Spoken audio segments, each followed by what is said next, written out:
They say the most dangerous rot is the kind you can't see, the kind that hides beneath polished marble floors and crystal chandeliers.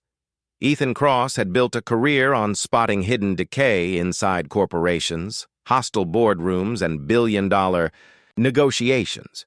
But tonight, in Charleston, South Carolina, he wasn't stepping into a boardroom. He was walking into the Magnolia, a restaurant so famously refined that people whispered its name with reverence, as though it were a cathedral of Southern tradition. Ethan wasn't here for the food. He could have eaten the finest steak in Manhattan, flown in private to Paris for a meal at Le Meurice, or had a Michelin-starred chef cook in his own home. Tonight was different. Tonight, he wanted to see with his own eyes whether the rumors were true. From the outside, the Magnolia looked like perfection. White columns, soft golden lighting spilling onto cobblestone streets, a doorman in a crisp suit. Inside, violins played from hidden speakers, and the air smelled of rosemary and oak-aged bourbon. But Ethan noticed something else the second he stepped in, an almost imperceptible tension. It clung to the air like smoke after a fire. The hostess greeted him with a smile polished enough to belong on a magazine cover, yet her eyes flickered briefly, calculating, guarded. She led him to a table near the center of the dining room, where every detail was curated to perfection. Hand-polished silver, linen napkins, candles glowing low. Still, something felt off. That was when he saw her, Aaliyah Reed. She moved between tables with a grace that wasn't rehearsed, but earned. The kind of grace that came from years of surviving in spaces that weren't built for her. Young, slender, with a presence that seemed both delicate and unshakably firm, she balanced trays and carried herself with precision. Yet Ethan noticed something sharper in her movements, a caution that didn't belong in such a beautiful place. Every step was measured, as though she were navigating a minefield no one else could see. It didn't take long for the cracks in the perfection to show. From behind the kitchen doors, a voice erupted, sharp, cutting. Marcus Doyle, the head chef. Everyone in Charleston's food world knew his name, but few knew the real man behind the title. Ethan had heard whispers of cruelty, of people quitting in tears, but seeing it was different. Through the swinging door, he caught a glimpse of Doyle's face twisted in anger, barking at Aaliyah for something as trivial as the angle of a plate. The other staff laughed under their breath. Not with joy, but with the kind of laughter meant to wound, to isolate, to remind her that she was alone. Aaliyah's jaw tightened, but she kept moving, kept serving, as if the walls of the Magnolia hadn't just pressed in on her. Ethan leaned back, his eyes narrowing. He had been in enough hostile negotiations to recognize power games when he saw them. But this wasn't a boardroom battle. This was something smaller, pettier, and infinitely uglier. And then it happened. As Aaliyah set down his glass of wine, her hand moved quickly, almost imperceptibly, sliding a folded linen napkin toward him. Ethan glanced down, pretending not to notice, but his instincts sharpened. He unfolded the cloth slowly, shielding it with his hand. Scrawled in hurried handwriting were the words, "They tampered with your meal." And beneath it, "This isn't just bad service. They don't want you to enjoy it." For a moment, Ethan's pulse kicked hard against his ribs. He had spent years around lies, manipulation, and backstabbing. But there was something chilling about the honesty in that scribble. It wasn't paranoia, it was warning. He lifted his fork, staring at the steak before him. It looked perfect, medium rare, juices glistening under the warm light. But now, every bite felt like a loaded question. Ethan glanced at Aaliyah. She didn't look back, but her shoulders were taut, her movements sharper than before. She had taken a risk sliding him that note, a risk that could cost her the little security she had. Why him? Why now? because she saw something in him, maybe the way he watched, the way he didn't laugh when others did. Maybe she knew he wasn't just another customer who'd walk out and never return. Ethan set his knife down slowly, his mind racing. He had walked into the Magnolia curious, skeptical. But now he understood the truth. This wasn't about dinner. This was about control, humiliation, and silencing voices that dared resist. For the first time that evening, Ethan smiled, not out of amusement, but out of resolve. He would come back tomorrow. Not for the food, not for the wine, but for the truth. Because something told him the Magnolia wasn't just a restaurant. It was a battlefield, and he was about to step right into the middle of it. The following night, Ethan Cross returned to the Magnolia. This time, he wasn't just a wealthy diner testing the waters of Charleston's finest restaurant. He was a man on a mission. Hidden inside his tailored jacket was a micro camera the size of a button, and two more had already been discreetly placed earlier that day. Ethan had paid a small fortune to get access during off hours. Money opened doors. Discretion kept them from closing. By the time the dinner service began, tiny black eyes in the corners of the dining room and near the kitchen hallway were already watching, waiting. The Magnolia glowed as it always did. The chandeliers shimmered. The air carried that same warm scent of bourbon and rosemary, and patrons whispered in soft southern drawls as they toasted their glasses of wine. Yet Ethan felt none of the charm this time. All he saw were the cracks, and then, like last night, he saw her. Aaliyah Reed moved through the dining room again, her posture impeccable, her tray steady. But Ethan could read her body language now. Every careful step, every cautious glance toward the kitchen door, it wasn't simply the professionalism of a good waitress. It was survival. Their eyes met briefly.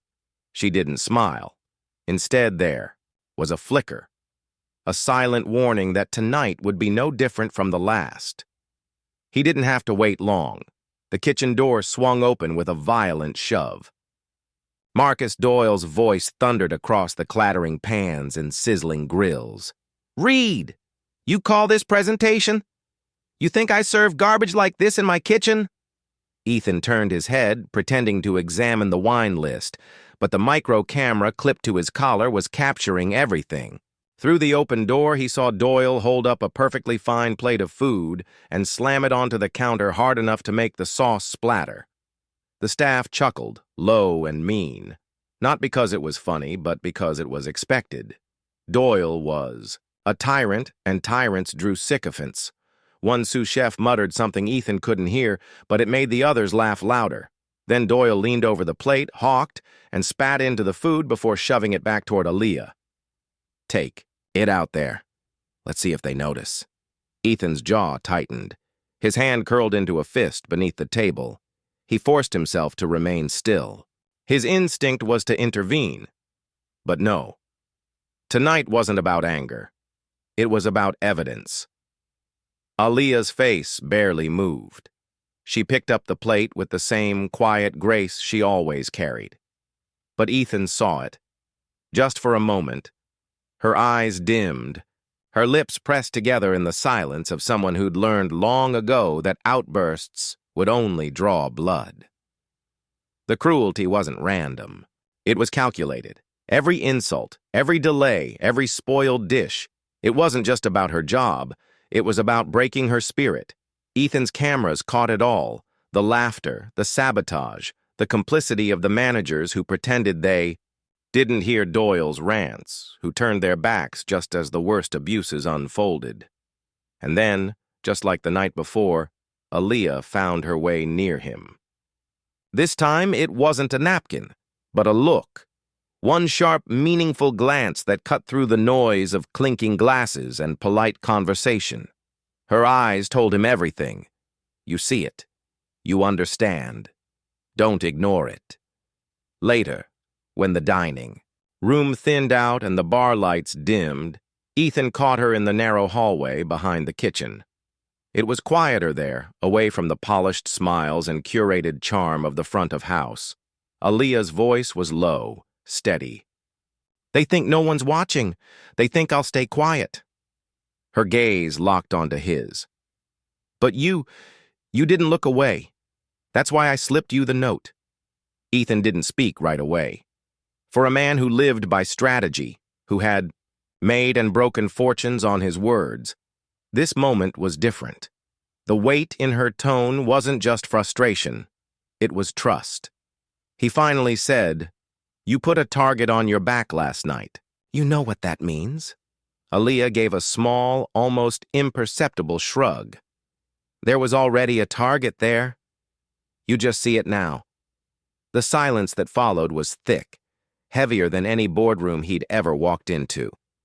Ethan realized then that what began as curiosity, a wealthy man poking around a rumor, had become something else entirely.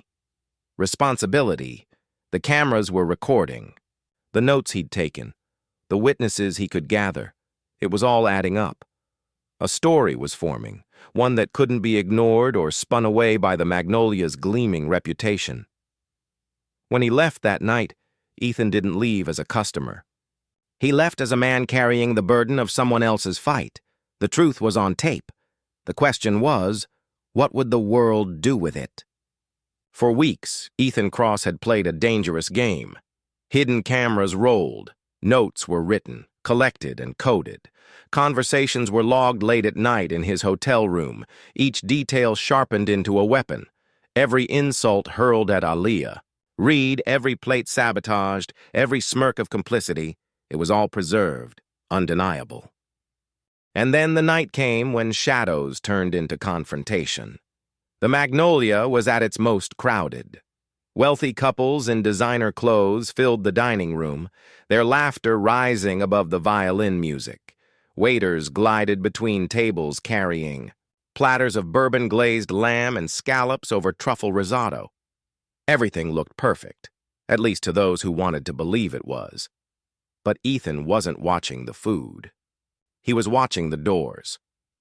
At exactly 8:17 p.m., they opened, not for another smiling customer, not for a delivery cart, but for a team of federal agents in dark suits, their presence like a knife slicing through the velvet air of the restaurant. For a brief moment, the entire dining room froze, suspended in disbelief. The music faltered, a fork clattered to the floor, and whispers spread like wildfire.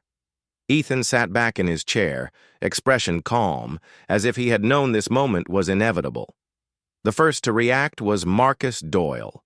The head chef stormed out of the kitchen, red-faced and shouting, demanding to know what this intrusion meant. He didn't get far. Two agents stepped forward, firm hands on his shoulders, and within seconds, his wrists were locked in handcuffs. The smug arrogance that had once dripped from his every word evaporated, replaced by disbelief, and then rage. "You think you can take me out of here like a criminal? This is my kitchen. I built this place." His words echoed, desperate, but they didn't stop the agents from pulling him toward the door. Behind him came the sous chefs, pale and silent, their laughter finally gone. The manager, who had spent years looking the other way, stumbled as agents read him his rights. One by one, the pillars of the Magnolia's abuse were dismantled, dragged out into the cold Charleston night.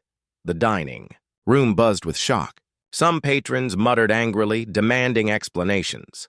Others pulled out their phones, recording, whispering the word scandal under their breath.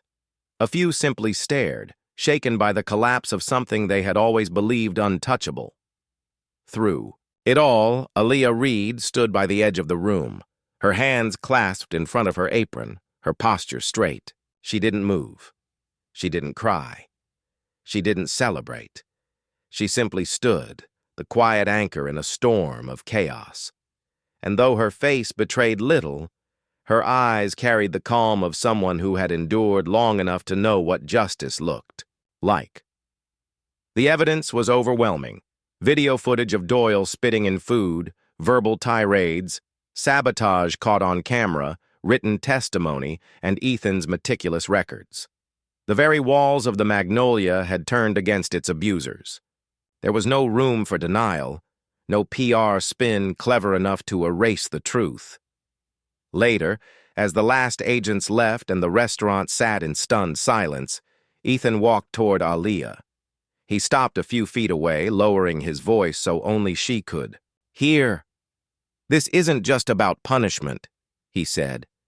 "It's about making sure this place never goes back to what it was." Aaliyah's eyes lifted to meet his. For the first time since they'd met, a faint, steady smile touched her lips. She nodded. She understood. The following week, the Magnolia reopened under new management. The original owner, desperate to save the restaurant's reputation, made a decision that shocked the city. He appointed Aaliyah Reed as Director of Ethics and Culture. Some called it a PR stunt. Others called it justice. But inside those walls, Aaliyah now had the authority to rebuild, stone by stone, policy by policy, everything that had been broken. Not everyone cheered. Charleston was divided. To some, the takedown of the Magnolia was a necessary reckoning, proof that even the most revered institutions could no longer hide their rot. To others, it was humiliation, an attack on tradition, an overreach. Social media burned with arguments, hashtags trending, footage of Doyle's arrest replayed on every news station. But for Ethan and Aaliyah, the noise didn't matter. They knew what had happened. They knew what it had cost. And they knew what it meant. It had begun with a single napkin, a desperate scribble from a woman refusing to be erased. That napkin had ignited a chain reaction that toppled a system built on silence and cruelty. Now, whenever Ethan thought of the Magnolia, he didn't think of chandeliers or bourbon or fine Southern cuisine. He thought of Aaliyah Reed, standing, tall in that dining room as the walls of power collapsed around her. And he thought of the truth. Sometimes the smallest act of courage, a note, a glance, a choice not to look away, can spark the most unstoppable transformation. The Magnolia would never be the same. Neither would they.